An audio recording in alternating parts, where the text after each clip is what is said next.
저희가 바쁘신 와중에 시간을 내주셔가지고 프라이버시 정책연구 포럼에서 주관하는 정보사태 권리와 인터넷 검색 기업의 역할 토론회에 오신 많은 분께 감사드립니다.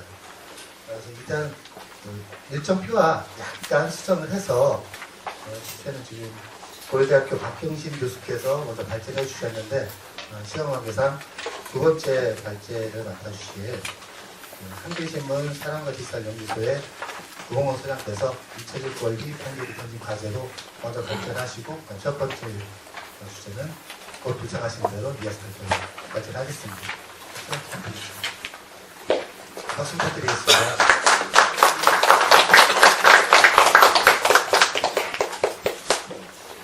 네, 소개받은 그 구본권이라고 합니다.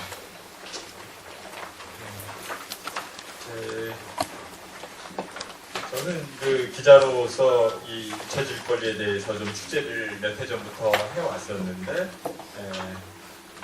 계속 관심 있는 주제여가지고 제가 뭐 이 분야에 대해서 전문적으로 공부를 한 사람은 아니지만은 발제를 하는 기회를 갖게 됐습니다.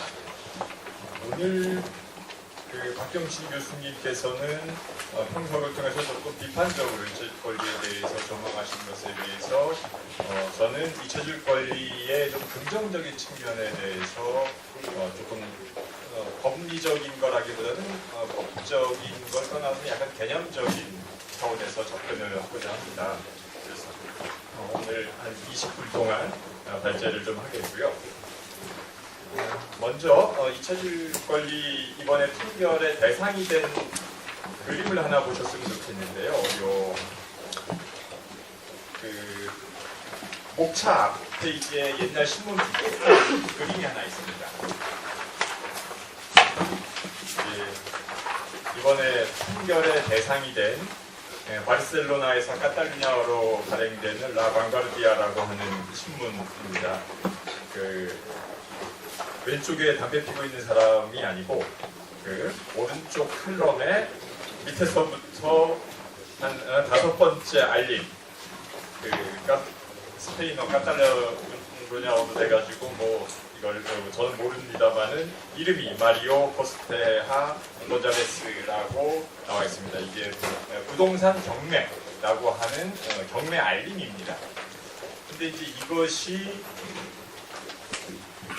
이 당시에 이게 1998년도 1월 19일치 신문에 실렸었는데 이게 나중에 디지타이징화 돼서 비디오 형태로 인터넷에 올라갔고 그게 이제 검색되기 시작하면서 이런 문제가 생겨난 겁니다. 이게 1998년도에 실렸을 때는 뭐 별 문제가 없었던 정보였을 텐데 이것이 당사자가 2010년께 발견하면서 이걸 본격 문제 제기하기 시작하고 이것이 일종의 인터넷에서 새로운 하나의 이정표가 되는 판결이 될 수 있다라고 해서 좀 주목을 모았던 그런 판결이었습니다.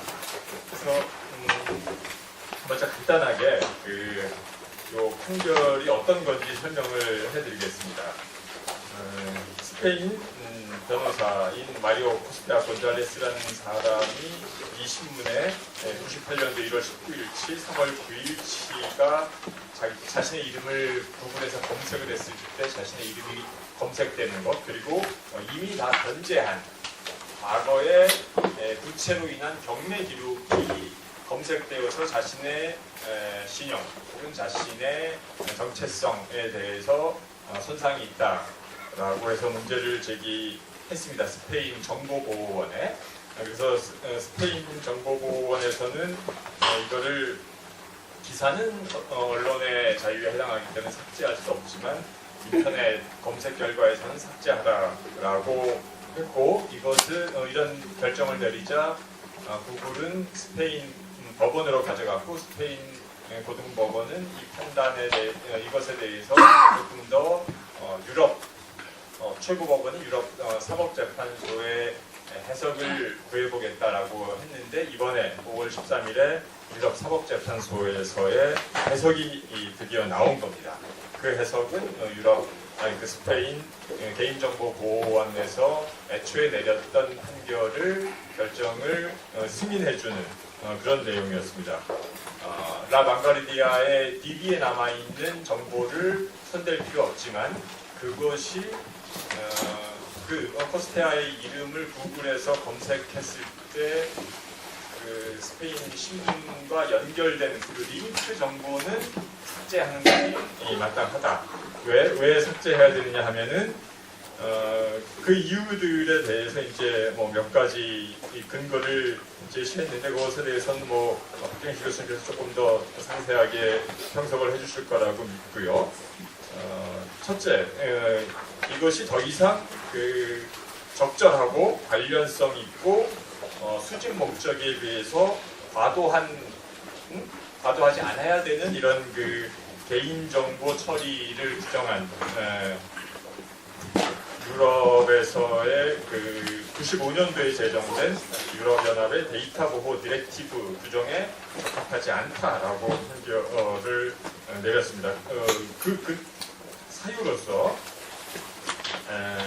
유럽사법재판소는 이렇게 그 검색 엔진이 정보를 인덱싱하고 우선순위를 정하고 그리고 일시 저장하는 행위들, 이 일련 행위를 개인정보 처리자의 개인정보 처리에 해당하고 그리고 이에 하는 주체인 구글이라고 하는 검색 엔진은 개인정보 처리자에 해당한다라고 하는 전에 없었던 새로운 판결을 내려서 이것이 앞으로 이제 미칠 파장이 되게 커지게 된 겁니다.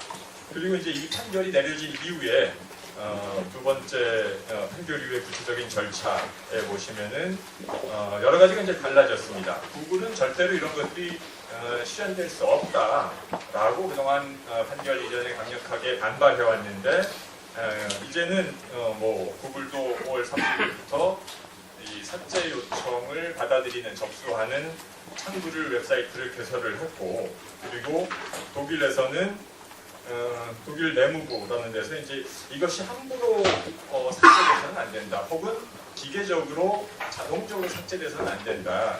이것이 반드시 케이스 바이 케이스로 처리가 돼야 된다. 적절한지 그 공익과 개인의 프라이버시를 적절하게 균형감 있게 처리해야만 된다라고 밝히면서 독일에서는 이제 이것이 몇 가지 이제 사례, 독일 내무부 대변인을 통해서 이제 사례 같은 것까지도 이제 언급을 좀 했는데요. 정치인이나 유명인 혹은 공적으로 보도된 사람들이 자신의 관련된 불편한 정보를 삭제하거나 감출 수 있지만 그 삭제 처리가 기업의 알고리즘에 맡겨서 자동적으로 처리돼서는 안 된다. 그리고 또한 그것이 이 공적 정보가 위협되어서도 안 된다라고 이제 독일 정부에서도 그런 입장을 밝혔습니다.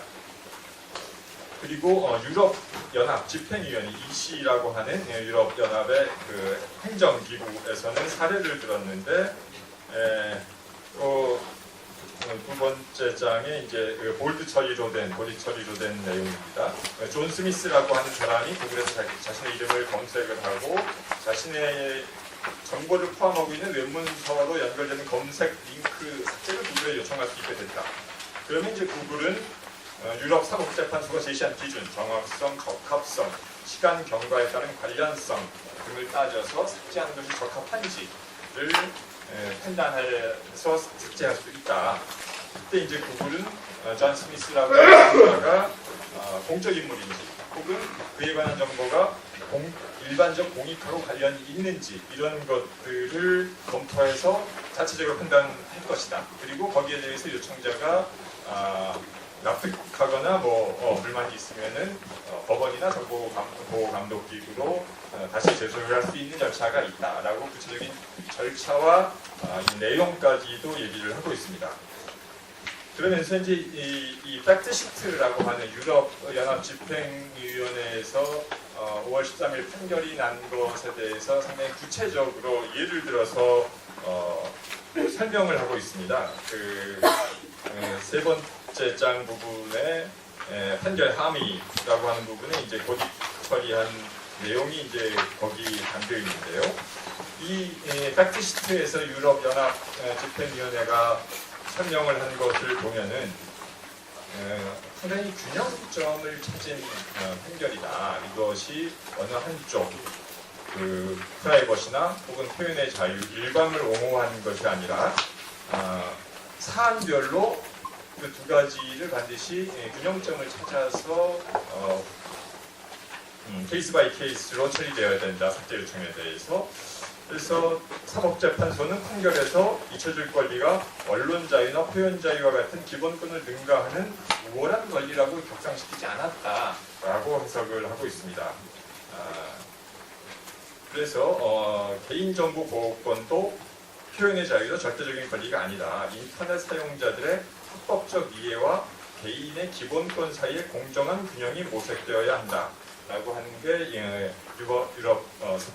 유럽 연합 집행위원회에서 발표한 프랙티스트의 사실보고서에 나와 있는 얘기입니다. 근데 이제 이 부분에서 아주 핵심적인 내용이 이 뒷부분에 마지막 분에 인용한 부분에 나오는데요. 스페인 구글 링크 사안은 이러한 균형이 실행된 본보기라고 볼 수 있다.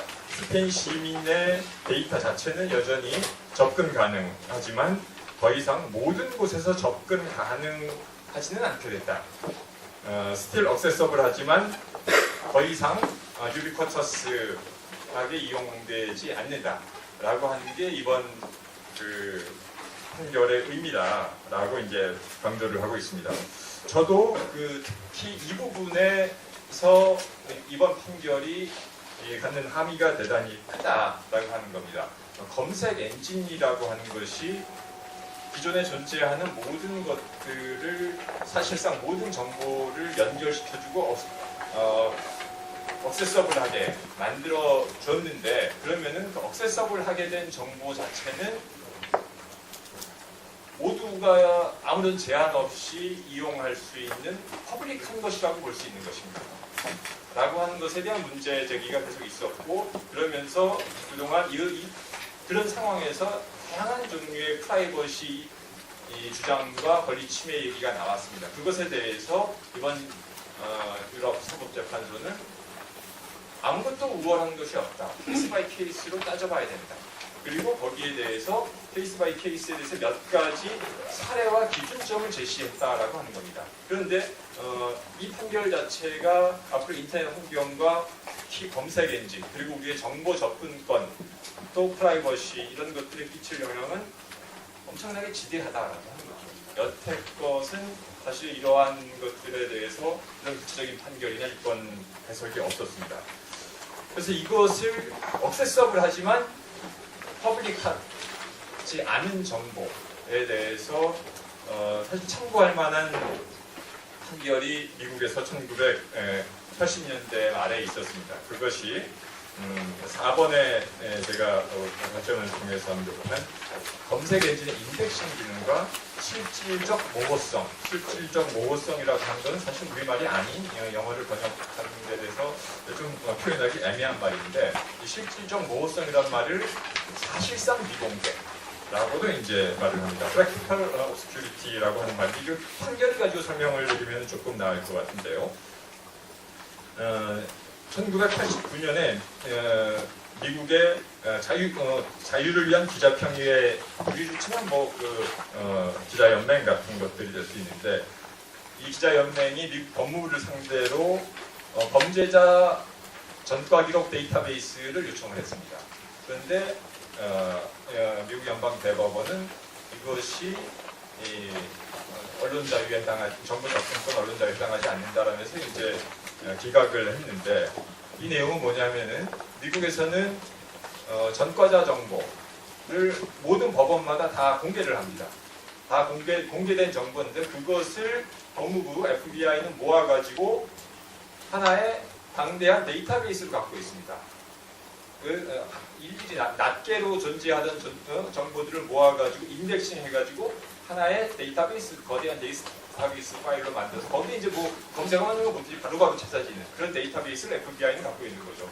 그것이 바로 공개된 정보로부터 취합돼서 만들어진 것이기 때문에 이것에 대한 정보 접근권을 허용해 달라라고 하는 게 이제 기자연맹의 요청이었는데 미국 연방대법원은 그 두 정보는 내용이 같지만 다르다 사실상. 하나는 동일한 내용이지만 오프라인의 아날로그 문서와 데이터베이스화된 디지털 문서는 엄연히 다른 거다. 왜?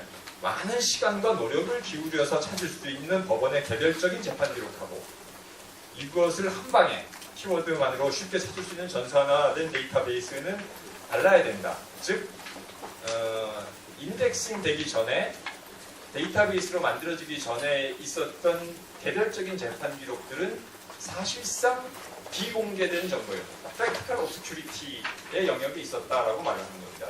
실질적 모습. 우리가 과거 신문에 도서관에 엄청나게 쌓여있는 낡은 신문 더미에서 누구의 이름을 찾는 것 어렵지만은 네이버의 뉴스 라이브러리에서 키워드만 넣었을 때 바로 찾아지는 그 정보가 같지 않다라고 판결하는 것이다라고 예를 들 수 있을 것 같습니다. 그래서 이제 미국 연방대법원이 바로 이런 그 실질적 모호성이라는 개념을 통해서 인덱싱된 정보와 인덱싱되지 않은 정보를 구분을 했습니다. 그래서 이제 이때는 사실 이제 인터넷을 연두에 두고 내린 판결이 아니죠. 1989년에. 하지만 이제 이것이 인터넷 검색 엔진의 시대가 되면서 이 인덱싱의 기능은 사실 더욱더 확대가 되고 그리고 이제 SNS라든지 이런 것들로 인해서 개인들의 모든 정보까지 다 인덱싱돼서 검색되는 환경에서 새로운 프라이버시 침해 판결이 됐는데 이 즈음에서 유럽 사법재판소에서 판결이 나온 거라고 볼 수 있습니다. 그리고 지금 이 실질적 모호성과 관련해서는 미국에서 이 89년의 판결만이 나온 것이 아니라 2008년 미시간 대법원 그리고 2009년 뉴저지 대법원에서 유사한 컨셉을 적용한 판결들이 나왔습니다. 예를 들자면 이제 전화번호부에 실린 주소록, 이름 혹은 무슨 군 사무소에서 접근할 수 있는 사회보장번호 이런 것들이 퍼블릭에 오픈되어 있는 거긴 하지만은 이것이 그렇다고 모두에게 공적인 정보라고 볼 수 있느냐라고 하는 것에 대해서 그렇지 않다. 이런 것들은 실질적 모호성의 영역 안에 있어야 된다라고 미국 주 대법원 그리고 연방 대법원들이 일련의 판결을 내리고 있는 것입니다. 미국은 사실 이 전과 기록 공개 이런 것들에 대해서 우리와 좀 혹은 또 유럽과 다른 법리적 시스템을 갖고 있기 때문에 동일 비교하기는 어렵지만은 최근 미국에서도 이런 그 인터넷 상에서의 정보 삭제 요구가 부분적으로 반영이 되는 게 있습니다. 예를 들면은 미국 지금 한 10개 주 정도에서 입법화되고 있는 리벤지 포르노 처벌법이라고 하는 게 있습니다. 리벤지 포르노 처벌이라고 하는 게 뭐냐면 이제 헤어진 여자친구와 찍었던 은밀한 사진을 인터넷에 올려놓는 거죠. 그리고 이제 이것이 내가 유저 제너레이티드 컨텐츠라는 형태로 올려놓고 그것을 사법적으로 당사자가 문제를 제기하기 전까지는 그것이 이제 표현의 자유 영역이 돼서 그냥 검색이 되고 살아남아 있는 그렇게 되는 거죠. 그리고 이제 유사하게 미국에서는 그 범죄자 이제 현행범이 체포가 되면은 체포 사진을 찍습니다. 머그샷이라고 하는 거를 이제 찍어서 각 경찰서마다 그것들을 게시를 하는데 그거를 모아가지고 하나의 그 유료 사이트를 운영을 하는 데들이 있어요. arrest.com 같은 데인데 그래서 그 이제 무혐의로 드러나거나 무죄로 드러나도 지워지지가 않습니다. 그게 한번 공개된 것이기 때문에 그러면 arrest.com 같은 데서는 그게 머그샷을 삭제하려면 돈을 내시오라고 해서 한 900불 정도의 돈을 받는 유료 서비스 모델로 정착이 되어 있는 상황입니다. 그런데 이제 이게 작년 뉴욕타임즈에 보도가 됐는데 그 보도가 되고 나니까 구글에서는 그 머그샷 사이트가 검색 결과에서 우선적으로 노출되던 거를 조금 알고리즘을 바꿔서 뒤로 좀 빠졌습니다. 그러니까 이제 그런 그 검색 알고리즘이라고 하는 것은 어뷰징을 지속적으로 방지하고 혹은 사회적 요구를 받아들여서 지속적으로 수시 업그레이드되는 상황임을 거기서도 확인할 수 있었는데요. 그리고 이제 이 그 검색 그 6번 제가 발제한 6번 내용에 가면은요, 요걸 한번 조금 같이 고려해 봐 주셨으면 좋겠는데, 과연 그럼 어떠한 정보들이 삭제될 수 있는 영역의 정보들인가? 삭제 요청 정보의 적절한 정보 또 사례를 들었는데요. 이번에 그 스페인에서 문제가 된 것은 과거의 부채로 인한 자기의 부동산 경매 정보였습니다. 근데 지금은 더 이상 그 부채가 유지되어 있지 않다, 해소되어 있는 상태다라고 말을 하면서 이제 그 나에 대한 특별한 정보가 아니다라고 삭제를 요청한 것인데, 사실 이제 이런 정보들이 오프라인에서 많이 있었습니다.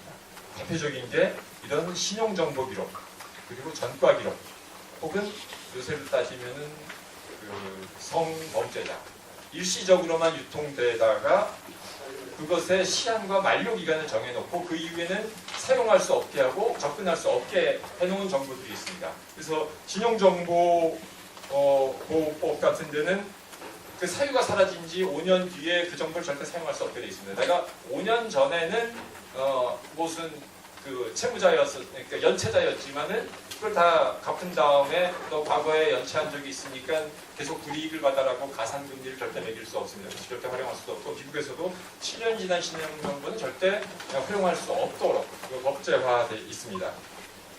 그리고 전과 기록 같은 것도 사실은 이제 이건 나라마다 되게 그 입법 시스템이 다르기 때문에 전과 기간을 어떻게 유지하는지에 대해서는 다르지만, 우리나라에서는 무기징역을 산 사람도 10년이 지나면, 형을 살고 나서 10년이 지나면은 형 실효에 관한 법률에 따라서 그 형을 살지 않은 것으로 그 처리하게 되어 있습니다. 그게 이제 갱생을 돕기 위해서 그렇게 만들어진 적인데요. 근데 이런 정보들이 과거에는 한번 공개됐던 그 시점에서 이용되고, 그 다음에는 실질적 모호성의 영역으로 파묻혀버렸기 때문에 그거를 접근하는 사람들은 연구자 혹은 무슨 도서관에 열심히 사는 사람, 아주 지극히 제한적인, 그리고 맥락을 아는 사람들이 접근을 했는데, 지금은 인터넷에서 그냥 검색어 하나로 뭐든지 다 이용할 수 있는 환경이 됐다. 그래서 여기에서 던지는 문제가 한때 공개된 정보였지만 현재 시점에서 더 이상 공적이라고 볼 수 없거나 더 이상 유효하다라고 볼 수 없는 정보, 그런데 해당 정보 주체에게는 상당히 민감한 정보, 이런 정보에 대해서 어떻게 삭제 요청이 있을 때 처리할 것인가. 삭제 요청 자체가 된다 안 된다기보다는 이제 문제는 이런 요청이 있을 때 어떠한 기준을 우리 사회가 합의할 수 있는 공통의 기준을 만들 것인가, 얼마만큼의 공익의 잣대, 얼마만큼의 개인의 정보인권의 잣대를 적용할 것인가의 문제가 되는 거라고 생각을 합니다. 그래서 이제 사실 이런 민감한 정보들, 인터넷이 너무 검색이 잘 되기 때문에 일어나는 사례인데요. 한 외신에서는 요새 이런 사례를 들었어요. 지금 아직 그 검색 엔진이 이미지 정보 검색을 적용하고 있지 않은데 이미 개발되어 있는 기술이긴 합니다. 이미지 정보 기술을 활용해서 인터넷에 올라와 있는 사람의 사진의 태깅, 이름을 노출시킬 수 있게, 뭐 페이스북 같은 데서 일부 적용을 했습니다. 그렇게 되면은 과거에 그 기술을 릴리스하기 전에 올라왔던 인터넷의 방대한 사진 정보들에 대해서도 다 이름이 없던 사진들이 한꺼번에 이름이 쫙 붙어서 올라오게 되는, 소팅이 쫙 되고 인덱싱이 되는 그런 결과들이 일어나게 됩니다. 과연 이런 경우에도 그 삭제를 그럼 우리가 어떻게 적용할 것인가. 지금 그 정보기술 기업들, 구글, 페이스북 뭐 이런 데들, 미국 위주의 기업들은 인터넷이라고 하는 것은 하나의 글로벌 네트워크고, 거기 올라간 거를 지워봐야 다른 곳에서 접근 가능하기 때문에 실질적으로 별 효과가 없다. 그렇기 때문에 지우려고 노력하는 것은 상당히 허망한 짓이다 라는 논리로 이런 것들에 반대해 왔는데, 과연 그러한가? 저는 이제 인터넷이 가상의 공간에서 조금 더 현실과 밀접한 생활의 공간으로 되면서 현실계에서 적용되던 원리들이 상당 부분 적용돼야만 되는 시점으로 왔음을 이번 판결이 말해주는 것이다. 그렇기 때문에 이제 그렇게 되자면 사실 되게 복잡해지는 것이 월드와이드 인터넷이 되는 것이 아니라 스페인에 특화된, 독일에 특화된, 미국에 특화된, 한국에 특화된 인터넷이 될 수 있습니다. 영역들에 있어 프라이버시와 법규를 만족시키다 보면 그러면은 이런 것들은 검색 사업자나 글로벌 무대로 사업을 하고자 하는 기업으로서는 한 번도 고민해보지 않은 상당히 복잡한 문제에 부닥칠 수가 있는데 이번 판결에서는 앞으로 이제 우리가 이런 문제들에 대해서 사회적인 기준과 합의 틀을 만들어 가야 되지 않는가에 대한 의미를 던졌다라고 보고 있습니다. 네, 여기까지 말씀을 마치겠습니다.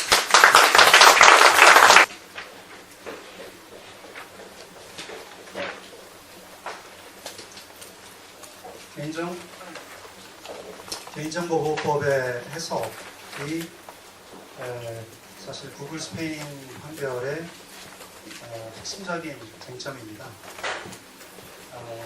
이렇다고 재판소 판결 잘 읽어보시면 항상 그렇듯이 잊혀질 권리를 주장하는 사람들이 항상 그렇듯이 무엇이 잊혀져야 되는지에 대한 그런 정의 이런 거 전혀 없이 그냥 EU 1995년 EU 디렉티브 1995년 쉽게 말씀드리겠습니다. EU 개인정보 보호법을 해석하면 당연히 나오는 결과이다 라고 사법재 판결을 하고 있습니다. 그런데 이 개인정보보호법이라는 게 뭐냐면은 X에 대한 정보, X에 박경신이라는 이름을 넣어도 됩니다. 박경신에 대한 정보에 대해서 박경신이 소유권을 갖도록 하는 겁니다. 예를 들어서 박경신은 고려대학교 교수다. 그러면 그것도 저에 대한 정보고 제 개인정보입니다. 그럼 그 정보를 다른 사람이 수집하는 것도 제가 개입할 수 있고 수집하는 것도 저의 동의를 얻어야 되는 것이고 또 그것을 다른 사람한테 그 정보를 가지고 있는 사람이 옆 사람한테 박경신 고려대학교 교수래 라고 넘겨주는 것 이것도 이전하는 것도 역시 제 동의를 얻어야 되는 것이고 또 그 정보를 이용을 해서 법학과 교수들이 얼마나 잘생겼는지 한번 서베이를 하겠다. 이용을 하는 것도 역시 저에 대한 제가 동의권을 가지게 됩니다. 그래서 이 개인정보보호법을 이렇게 해석하는 한 저에 대한 타인이 저에 대해서 얘기하는 것, 타인이 저에 대해서 얘기하는 것에 대해서는 숙명적으로 제약될 수밖에 없습니다. 타인이 저에 대해서 이야기하는 것은 숙명적으로 제약될 수밖에 없습니다. 우리나라 개인정보보호법도 실제로 그렇게 되어 있죠. 1조는 사생활 비밀 보호를 목적으로 하고 되어 있었는데 지금 이게 바뀌었고요. 개인정보, 살아있는 개인에 관한 정보로서 그 개인이 누구인지 식별할 수 있는 정보는 전부 다 개인정보라고 하고 있습니다. 그래서 개인정보 처리자는 동의를 얻어서 개인정보 수집해야 되고 누구의 동의냐면 정보 주체. 정보 주체라는 말을 많이 쓰게 될 텐데 박경신은 고려대학교 교수다라고 했을 때 박경신이 정보 주체가 되는 거죠. 그 정보에 대해서. 또 동의를 얻어서만 3자에게 제공해야 되고 그러니까 제 동의를 얻어서만 제가 고려대학교 교수라는 걸 다른 사람한테 이제 이런 내용이 있습니다. 당연히 의문이 생깁니다. 이러면은 이 표현의 자유는 도대체 어디로 가는 것인가? 소통의 자유는 도대체 어디로 가는 것인가? 물론 개인정보 물론 모든 사람에게 이런 의무를 부여하는 것은 아니고 개인정보 파일을 업무상 운영하는 자에게만 적용을 하고 있습니다.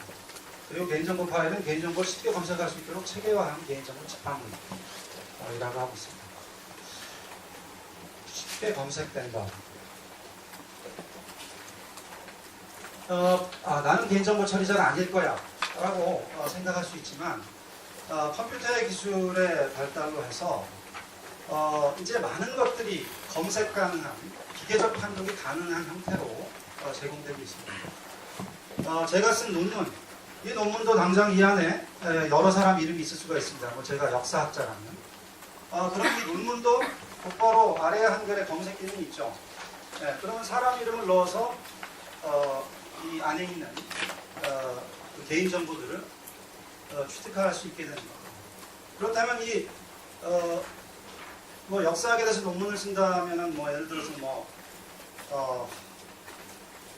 김구 지금 갑자기 문창덕 씨도 생각나는데 이런 사람들에 대해서 논문을 쓰는 것 자체도 이분들의 동의를 얻어서만 저희가 할 수가 있는 겁니다. 지금 구글 스페인 검색, 구글 스페인 결정은 이건 뭐 검색에 관한 것이고 이런 논문 이런 것에 대한 것은 아니다라고 오해하실 수가 있는데 전혀 그렇지 않습니다.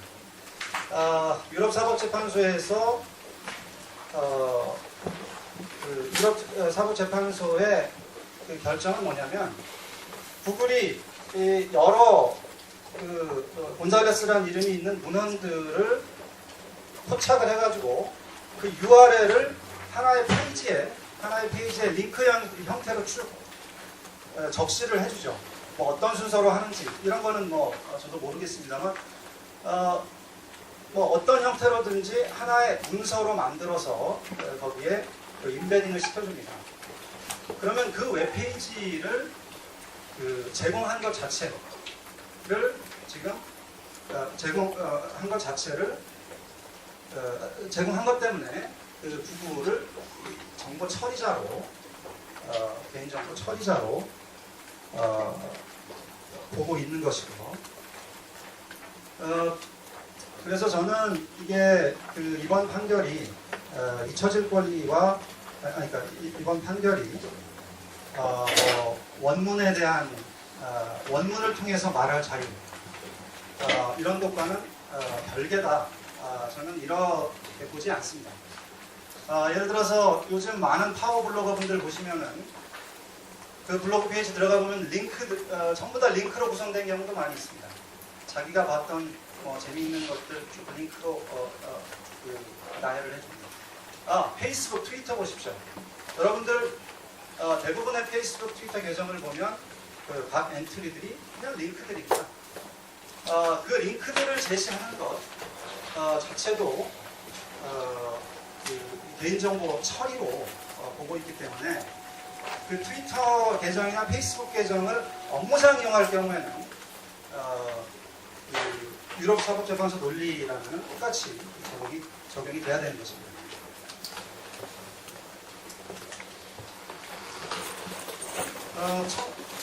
자, 그래서 도대체 왜 우선 말이 안 되지 않습니까? 여러분들이 제가 고려대 교수라는 정보를 여러분들이 서로 공유하는 것도 제 동의를 얻으라는 건 뭐 말이 안 되죠. 네. 왜 이런 개인정보보호법이라는 게 도대체 왜 생겼는지 원천이 뭔지 살펴보도록 하겠습니다. 원천까지 가기 전에 지금 개인정보보호법의 어떤 주류를 이루고 있는 그 규범들을 살펴보면 1980년도 OECD 가이드라인이 있습니다. 내용은 개인정보보호법, 우리나라 개인정보보호법 법과 비슷합니다. 정보 주체에게 자기에 대한 정보에 대해서 소유권을 주고 있습니다. 그래서 개인정보 자기통제권이라고 할 만합니다. 목표를 잘 보시면 목표는 프라이버시의 보호라고 하고 있습니다. 근데 재미있는 것은 프라이버시 침해 위험이 없는 정보에는 적용되지 아니한다 라는 조항이 있습니다. 이게 무슨 뜻일까? 그냥 한번 생각해 보시고 넘어가시죠. 그리고 수집에 대한 동의에 있어서도 적절한 경우에만 동의를 얻어야 된다 이렇게 얘기하고 있습니다. 이게 이제 우리나라 개인정보보호법이나 그 EU 디렉티브하고는 차이가 있는 겁니다. 물론 EU 디렉티브는 또 다른 면에서 또 다른 예외가 있지만 어찌됐든 여기에는 이런 예외들이 있습니다. 1995년도 EU 디렉티브입니다. 내용은 역시 정보 주체가 자신에 대한 정보에 대해서 소유권을 갖게 되는 것입니다. 목표는 프라이버시 및 다른 기본권 보호, fundamental right이라고 번역이 되고 있는데 문제는 이 다른 기본권이 도대체 무엇인지 어느 문헌에도 얘기를 하고 있지 않습니다. 근데 여기에도 예외가 있습니다. 언론 목적, 예술 목적으로 개인정보를 처리하는 것은 예외. 그리고 정보 처리자의 이익이 정보 주체의 이익에 압도되지 않는 경우, 정보 처리자의 이익, 예를 들어서 여러분이 제가 고려대학교 교수라는 그 정보를 처리해야 되는 그 이익과 제가 그것에 대해서 개입해서 그 얘기 딴 사람한테 하지 마라, 그거 딴 사람한테 전하지 마라 라고 해야 될 이익, 그 두 개가 있다면 그 앞에 정보 처리자의 이익이 압도되지만 않는다면, 그러니까 정보 주체의 이익, 저에 대해서 다른 사람들이 얘기하지 못하도록 할 그 이익이 여러분들의 이익을 압도하지 않는다면 개인정보를 자유롭게 제 동의 없이 유통시키도록 하고 있습니다. 이게 다 나중에 어떤 의미를 가지게 되는지 좀 이따 말씀드리도록 하겠습니다.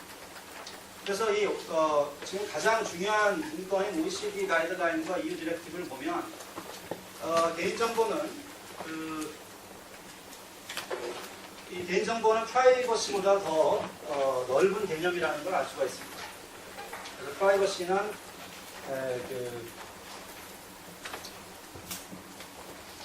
사생활의 비밀이랄지 뭔가 자기가 공개하지 않았던 이런 영역을 말하고, 개인정보는 그것도 포함하고 그 외에 공개된 정보까지도 어떤 한 살아있는 사람에 대한 정보라면 개인정보라고 이야기를 하고 있습니다. 네, 우선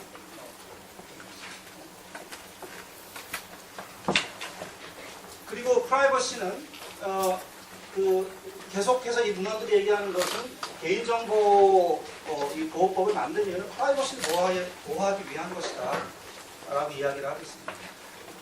그럼 프라이버시라는 건 도대체 뭐냐, 이걸 살펴봐야 되는 게, 많은 분들이 이게 사실은 프라이버시가 이게 개인정보와 같은 거 아니냐, 이렇게 생각하시는 분들이 있거든요. 그렇지 않다는 거 좀 말씀드리면, 프라이버시라는 것을 권리로서 처음 말했던 문헌이 이제 1890년도 워렌 브랜다이스의 논문이 있고요. 그래서 그 당시에는 그 인격권 침해에 대해서 명예훼손만 인정을 했었습니다. 근데 명예 외에 어떤 또 다른 인격권 침해가 있다는 주장을 처음 워런 브랜다이스, 워런은 이 논문 외에는 별로 유명하신 분은 아니고, 브랜다이스는 나중에 유명하신 브랜다이스 대법관입니다. 어찌됐든 이 사람들이 쓴 논문이 이제 프라이버시권을 인정하자라고 처음 주장을 하고, 그런 다음에 이 논문에 영향을 받아서 많은 법원들이, 미국 내 많은 법원들이 실제로 명예훼손 외에 다른 인격권 침해 인정해주기 시작합니다. 하도 많이 이것저것 인정하다 보니까 1960년대에 프로스라는 사람이 이거 너무 난삽하다, 도대체 프라이버시라는 게 뭘까? 라고 판례 조사를 해봅니다. 지난 70년 동안 어떤 프라이버시들이 법적으로 인정되었는지, 그래서 공표, 사적인 내용을 딴 사람에게 사적인 내용을 공개적으로 공표하는 경우, 또 왜곡하는 경우, 이거는 이제 준 명예훼손 같은 거고요. 남용은 퍼블리시티권 같은 겁니다. 제 얼굴 같은 거를 책에 붙여서 제 동의 없이 판단하거나, 침입, 이거는 다른 사람의 방을 엿본다거나 이런 것도 있고요. 이 프라이버시에 대해서 정확히 이해를 해야 되는데, 남용, 이게 내 사진을 또는 내 이름을 어떤 상품에다 붙여서 팔지 못하도록 할 권리, 이게 혹시 개인정보 통제권 아니냐, 이렇게 오해를 할 수가 있는데, 그렇진 않죠. 이건 상업적 이용인 경우에만 규제를 한다는 거죠. 프로스의 결론은 뭐였냐면은, 위 네 가지는 이 공표, 왜곡, 남용, 침입은 전혀 서로 간에 관계가 없다는 것이었습니다. 관계가 없어서 심지어 프로스는 뭐라고 얘기하냐면, 프라이버시가 이렇게 판례를 통해서 발전하는 것은 이제 중단할 때가 됐다. 너무 난삽하게 서로 다른 것들을 하나의 프라이버시라는 이름으로 지금 보호하려고 하고 있다. 그래서 그러면서 이제 워런 브랜다이스는 원래 공표만을 염두에 두고 있었다. 그래서 자신에 대한 비밀이 언제 공개될지를 결정할 수 있는 원리, 이게 프라이버시 원이다 라고 포스터는 원래 워런 브랜다이스가 목적을 뒀던 것은 그런 것이다 라는 겁니다. 그리고 유럽에서도 프라이버시 뭐 당연히 유럽에서도 이제 비슷한 프라이버시에 대한 인식이 있었는데 그냥 이제 미국하고 다른 것만 좀 말씀드리면은 프랑스나 독일 같은 경우는 한 번 공개되더라도 그러니까 흑백으로 완전한 공표와 비밀과 그 흑백의 그 부분만 있는 것이 아니라 그 중간 단계의 부분이 있다는 것만 좀 말씀드리도록 하겠습니다. 그게 프라이버시입니다. 그게 프라이버시인데 그 프라이버시를 보호하기 위해서 왜 개인정보보호법이라는 게 만들어졌을까? 프라이버시는 원래 비밀로 보호되던 정보의 공표만을 규제하는 거였는데 왜 비밀이 아닌 정보에까지 전부 다 통제권을 주려고 했다는 것일까? 우선 연역을 살펴보면 알람 웨스틴이 1967년도 프라이버시 앤 프리덤이라는 저서에서 사실은 프라이버시 앤 프리덤이라는 책이 개인정보보호법에 관한 내용은 별로 없습니다. 그 책 대부분은 뭐에 관한 내용이냐면 도청, 감청, 수수세 이런 비밀로 되어 있는 정보들을 국가기관이나 또는 권력, 힘이 있는 어떤 기업이 취득하는 것 이런 것들에 대해서 아직까지도 미국에서는 그 1967년도에 통신비밀보호법과 우리나라 통신비밀보호법 같은 게 없었던 데였습니다. 그래서 통신비밀보호법 같은 거 만들어야 된다라는 주장이 사실은 가장 핵심적인 주장이고 거기다 곁다리로 무슨 얘기를 하냐면 대량 정보 수집자들에 의한 정보 감시도 나가야 된다. 정보 감시가 뭔지는 좀 이따 말씀드리고요. 어찌됐든 정보 감시라는 개념을 만들어내면서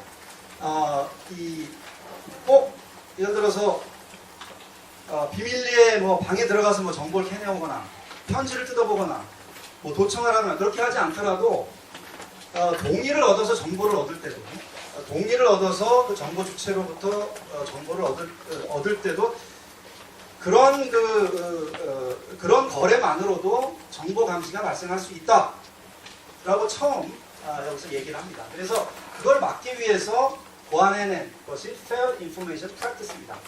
공정한 정보 처리에 대한 관행 이렇게 보시면 되겠습니다. 공정한 정보 처리에 대한 관행. 공정한 정보 처리에 대한 관행을 이야기하면서 그 웨스틴은 통신비밀보호법 만들어야 된다고 얘기했고 곧 미국의 통신비밀보호법 만들어집니다. 그리고 정부가 수집을 하는 것에 대해서는 그냥 관행으로 끝나서는 안 되고 법제화해야 된다고 해서 1974년도 프라이버시 액트가 만들어집니다. 그건 우리나라 공공기관 개인정보보호법에 해당하는 거고요.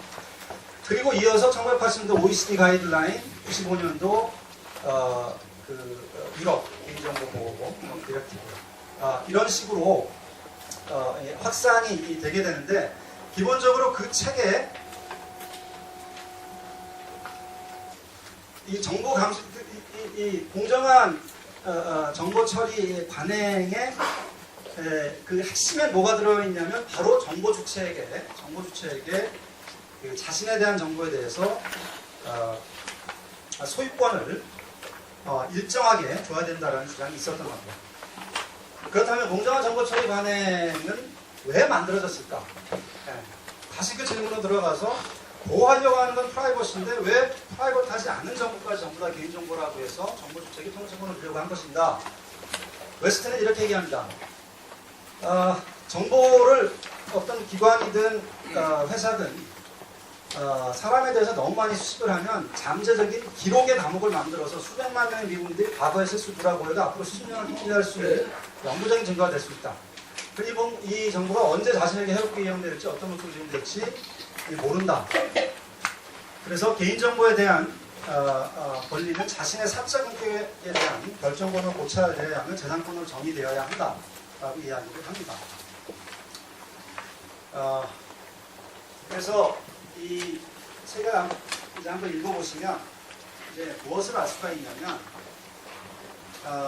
웨스틴이 생각을 했던 것은 일반적으로 공개된 정보, 제가 공개한 정보, 예를 들어서 제가 고려대학교 교수다, 뭐 이런 정보, 이런 정보에까지 제가 통제권을 가질 것을 이야기한 것이 아니고, 제가 예를 들어서 뭐 병원에 가서 병원과 자발적으로 병원에게 자발적으로 수집하도록 한 정보, 또 인터넷 기업협회에 와서 기업협회가 자발적으로 기업협회가 수집하도록 자발적으로 넘겨준 정보, 이렇게 한정된 그 거래를 통해서 넘겨진 그 정보들이 취합되거나 또는 제가 넘겨준 그 의도와는 다르게 제가 인터넷 기업협회에 뭐 어떤 목적으로 그 정보, 제 정보를 줬는데 그 정보를 인터넷 기업협회에서 제 의도와는 다르게 이용한다라거나 이런 것들을 막기 위해서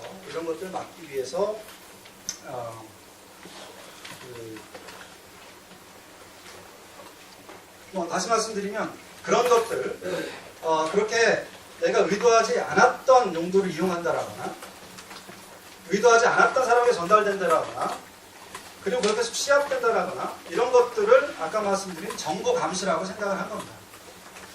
그래서 꼭 도청, 감청에서만 감시가 발생하는 것이 아니라 자기가 자발적으로 정보를 넘겨준 경우에도 그 정보들이 자기의 의도와 원치 않게 의도에 반하게 취합되고 이용될 때 정보 감시가 발생을 한다라고 생각을 한 겁니다. 그래서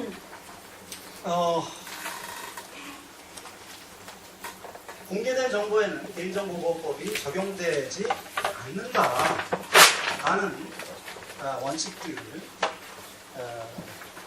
이러저러, 그러니까 처음에 개인정보보호법은 공개된 것과 그렇지 않은 것을 구분하지 않았는데 나중에 실제로 이 개인정보보호법을 적용을 해보려고 하니까 이 공개된 정보의 개인정보보호법을 적용하는 것은 이제 말이 안 된다라는 이제 그런 판단들을 하기 시작한 것이고, 그것이 사실 알란 웨스틴이 원래 생각했었던 그 정보 감시에 대한 정보 감시에 대한 경계와도 부합하는 것입니다. 그래서 2004년도 에이펙 그 개인정보보호 프레임워크라는 게 있습니다. 이거는 OECD 가이드라인이나 그 EU 디렉티브와 비슷하게 어떤 국가 간의 개인정보 보호에 대한 그 원칙들을 세우려고 한 것인데, 여기에 어떤 얘기가 나오냐면 공개된 정보에는 개인정보 보호법이 적용되지 않을 수 있다, 이러한 이야기가 나옵니다. 왜 갑자기 공개된 정보에 개인정보 보호법이 적용 안 되는 게 중요하냐? 그게 바로 지금 구글 스페인 판결의 핵심이거든요.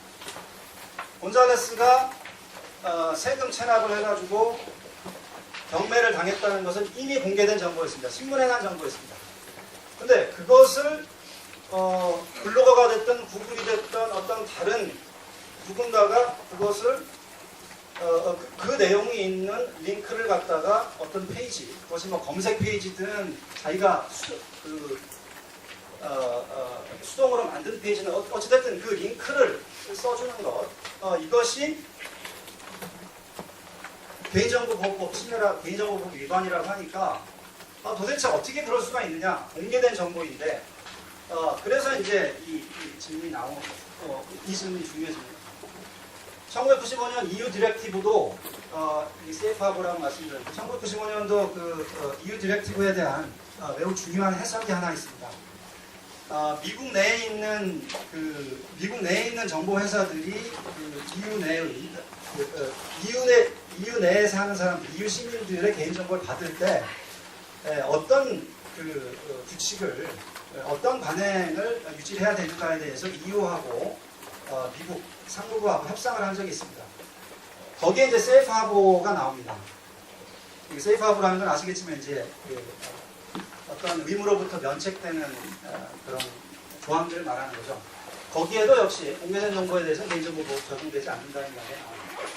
OECD 가이드라인에 프라이버시 침해 위험 없는 정보 포함 안 된다고 했고, 캘리포니아주, 매사추세츠주도 공개된 정보에는 개인정보보호법 적용되지 않는다고 하고, 호주, 캐나다, 싱가포르, 인도, 유럽에서는 제가 다 확인을 안 했는데 하나 확인한 것은 벨기에, 공개된 정보들은 개인정보보호법 적용되지 않는다라고 하고 있습니다.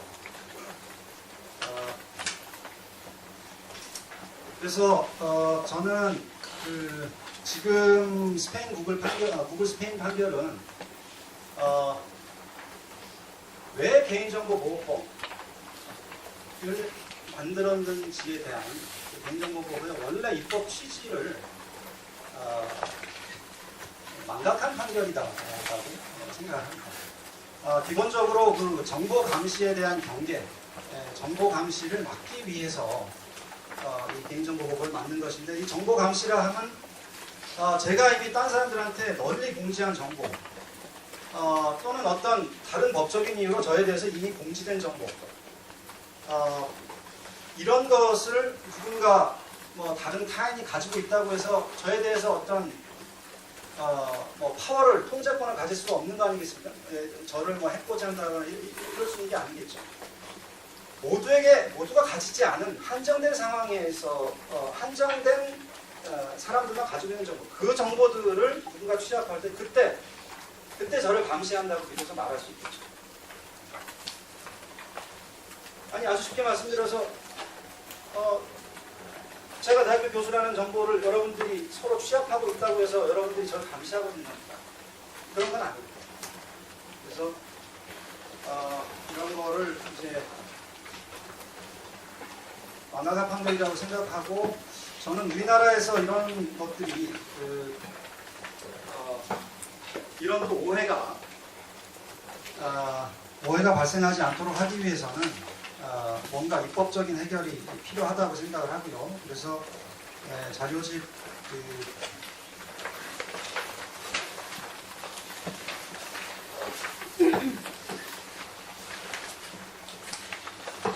22쪽에 보면 22쪽에 보면은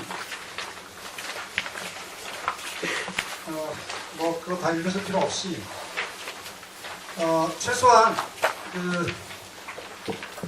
아까 말씀드린 것처럼 OECD 가이드라인은 이런 예외가 있습니다. 프라이버시 침해 위험이 없는 정보는 적용되지 아니한다. EU 디렉티브는 언론 및 예술 목적에는 적용되지 아니한다.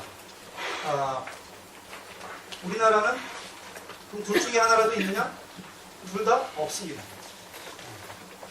그래서 차제에 이런 OECD 가이드라인의 예외나 EU 디렉티브의 예외, 이런 것들이 필요하다고 생각하고, 더 나아가서는 명확히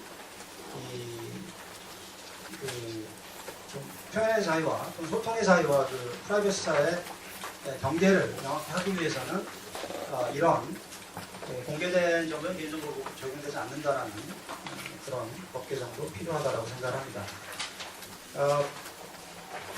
자료집 19쪽만 봐주시면 제가 그 판결에 대해서 조금만 더 말씀드리고 마치도록 하겠습니다.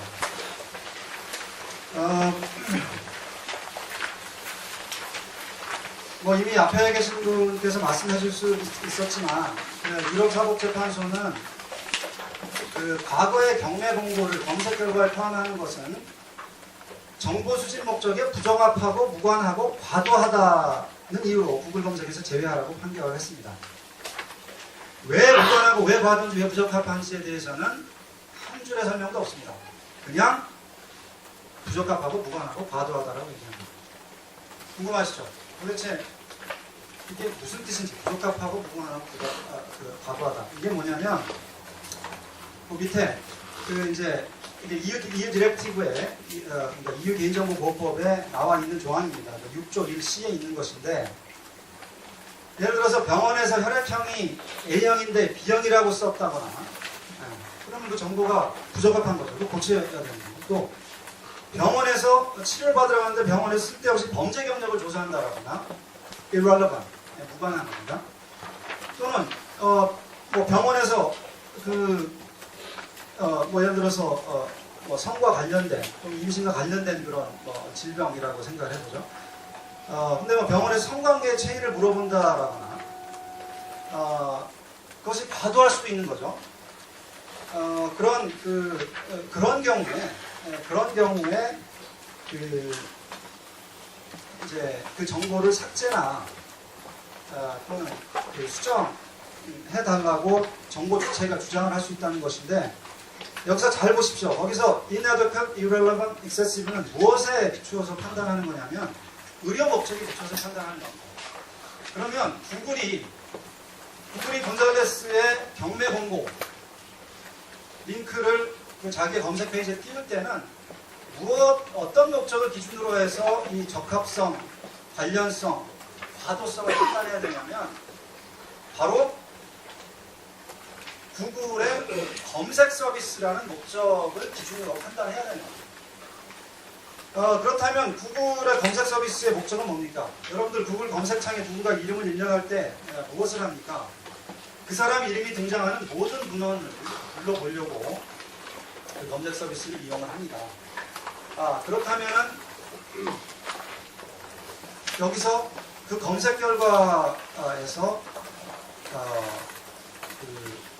결과에서 정보 주체가 여기서 곤잘레스가 그 중에 몇 가지 싫어한다고 해서 누락시키는 거는 도리어 그것이 이 정보 수집 목적에 도리어 부적합하고 도리어 무관한 것이 되거든요.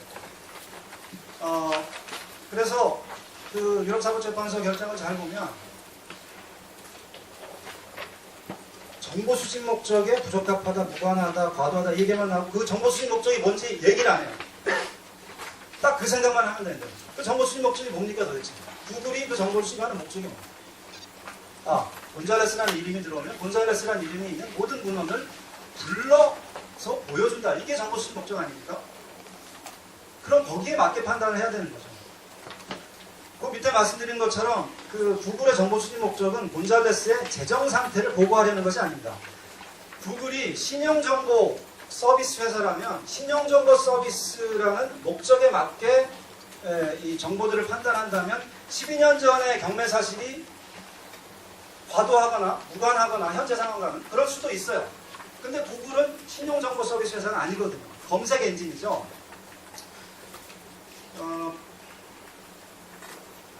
이 구글 검색을 하는 사람은 오래된 정보, 틀린 정보, 허위의 정보라고 할지라도 그 키워드가 포함된 모든 문헌이 검색될 것을 기대를 하는 것이지 그 검색 결과만으로 곤잘레스의 재정 상태를 판단하려고 하는 것이 판단하려고 하지 않을 겁니다. 그리고 두 번째, 그 소송 자료 행간을 잘 읽어보면 유럽사법재판소는 그 이유에 대해서 너무 얘기를 안 하기 때문에 다른 소송 자료 행간을 읽어보면 곤잘레스의 경제사정이나 세금 납부 실적이 훨씬 나아졌기 때문에 12년 전에 공고한 사항은 현재 부적합하거나 무관하다고 판단한 것을 보입니다. 근데 예를 들어 그 구글이 신용정보 서비스 회사라고 상상을 해봅시다. 상상을 해본다고 할지라도 상상을 하고 그 신용정보 서비스 회사의 데이터베이스로는 12년 전의 경매 얘기가 그 현재 상황에 대한 현재 더 좋아진 상황에 대한 그 정보와 병기되지 않고 그것만 떠 있는 것은 부적합하다라고 할 수가 있죠. 그런데 이 얘기는 뭐냐면 곤잘레스 변호가 아직도 경제적으로 어려운 상황에 처해 있거나 또는 다른 이유로 지속적으로 체납을 해왔다면 12년 전의 경매 공고 사실, 12년 전의 경매 사실 이거는 지금 그 사람의 현재 신용 상태를 판단하는데 유의미합니까? 의미가 없습니까? 의미가 있는 겁니다. 이게 바로 잊혀질 권리의 엄청난 맹점인데 과거에 잘못된 일을 한 사람이 계속 잘못을 하고 있으면 그 사람은 과거 일에 대해서 잊혀질 권리가 없어요. 왜? 지금의 상황, 지금 예를 들어서 범죄라면 지금 막 저지르고 있는 범죄 수사를 하거나 그 범죄를 이해하는데 과거 20년, 30년 전에 했던 범죄가 다 유의미하기 때문입니다. 그래서 결국에는 이 엄청난 평등권의 문제가 발생을 합니다. 곤잘레스가 지금 경제적으로 더 나아지지 않았다면 이런 검색 결과 배제 요청을 할 수가 없었을 겁니다. 그리고 구글이 신용정보 서비스라고 가정을 한다고 할지라도 시간이 흐른 정보니까 무의미하다. 이거는 역시 검색하는 사람들의 의도를 뭔가 오해하고 있는 겁니다. 시간이 흐른 정도는 검색하는 제가 검색하는 사람이 보고 그 정보를 보고 시간이 너무 흘렀네. 이거는 과거 얘기니까 요즘 정보를 찾아봐야지 이렇게 생각을 하지 12년 전에 경매를 당했으니까 지금도 뭐 재정적으로 매우 불안한 상태일까요? 이렇게 가정하는 게 합리적인 그 이용자의 판단은 아닙니다. 그 외에 이제 표현의 자유에 대한 그런 침해 문제가 당연히 있죠. 예를 들어서 그 여기 이제 검사장이라보다는 이제 이 유럽사법재판소 자문을 해주는 그런 법무관인데요. 법무관이 의견서를 길게 썼는데 거기에는 매우 자세하게 왜 이 판결이 곤잘레스에게 불리하게 나와야 될지 설명을 하고 있습니다. 그 설명하는 것 중에 하나가 자신에 대한 역사를 위조할 권리는 없다. 예를 들어서 과거에 그런 경매를 당했고 지금은 재정 상태가 괜찮으면 그 밑에 지금은 재정 상태가 나아졌다 라고 부기할 권리는 있다. 근데 애초에 자기가 경매를 당한 적이 없다 라고 역사를 위조하는 것은 문제가 있다 라고 얘기합니다. 하나 더 말씀드리면요, 여기까지 말씀드리겠습니다. EU 디렉티브에는 아까 말씀드린 것처럼 언론 목적에 대한 예외가 있습니다. 그런데 언론 목적에 대한 예외가 적용되지 않는다고 하면서 왜 구글의 검색 서비스는 언론이 아닌지에 대한 설명이 전혀 없습니다. 구글이 한 것도 여러 정보의 링크들을 한 페이지에 보여준 겁니다. 그리고 그것 때문에 지금 이 개인정보 처리자라고 해서 지금 임을 부과한 거는 블로거들이 여러 사람, 예를 들어서 박근혜에 대해서, 문창극에 대해서 이런 링크들을 갖다가 노무현에 대해서 링크를 갖다 걸어놓는 것도 그것도 역시 하나의 언론 활동이라고 우리가 지금 보고 있지 않습니까? 점점 트위터, 페이스북 이게 더 이상 우리가 언론 아니라고 그렇게 단언할 수가 있습니다. 그래서 그 EU 디렉티브를 지금 제대로 적용하는 것도 아닌 것 같습니다. 예, 너무 시간을 끈 것 같아서 마치도록 하겠습니다. 감사합니다.